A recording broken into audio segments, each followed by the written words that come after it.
விஜய் மல்லி ஸ்டோரியோட latest update எப்படி இருந்தது, அப்கமிங் ஸ்டோரி லைன் எப்படி மூவ் ஆகும் அப்படிங்கிறத பற்றி தான் நம்ம இந்த வீடியோவில் பார்க்க போகிறோம். லேட்டஸ்ட் அப்டேட்டை பொறுத்த வரைக்கும் இந்த சுடர் மல்லிக்கிட்ட வசமாக சிக்கிப்பாங்க அப்படின்னு சொல்லி எதிர்பார்த்தா மல்லி தான் ஏமாந்து போய் நிற்கிறாங்க. ஏன்னா ஒருத்தவங்க வந்திருக்கிறாங்க, என்னோட மொபைல் அப்படிங்கிற மாதிரி இப்போ சுடர் கையில் இருக்கிற மொபைலை வாங்கிட்டாங்க.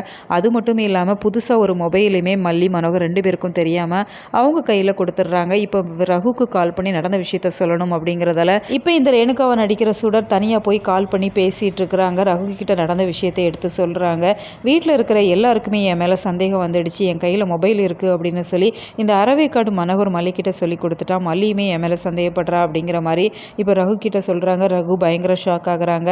வீட்டில் இருக்கிற இப்படி எல்லாருக்குமே உன் மேலே சந்தேகம் வந்துடுச்சு அப்படின்னு சொன்னால் எப்படி நீ காரியத்தை சக்ஸஸ் பண்ண போகிற அப்படிங்கிற மாதிரி தான் கேட்குறாங்க.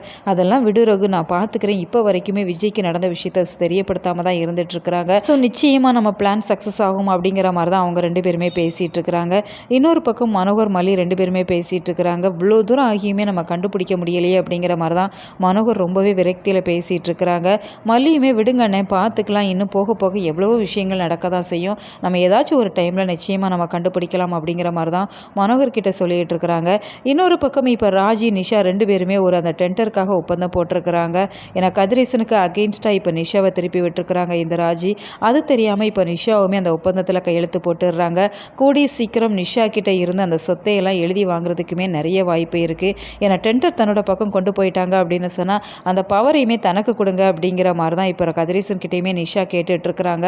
ஸோ பவரை நிஷாவுக்கு அவங்க எழுதி கொடுத்துட்டாங்க அப்படின்னு சொன்னால் நிஷா கிட்ட இருந்து ராஜி அந்த பவரை வாங்குறதுக்குமே நிறைய வாய்ப்பு இருக்குது. வெயிட் பண்ணி பார்க்கலாம். உங்களோட கருத்துக்களை கமெண்ட் பாக்ஸில் தெரியப்படுத்துங்க. மேலும் இது போன்ற வீடியோக்களுக்கு நம்ம சேனலை சப்ஸ்கிரைப் பண்ணுங்கள்.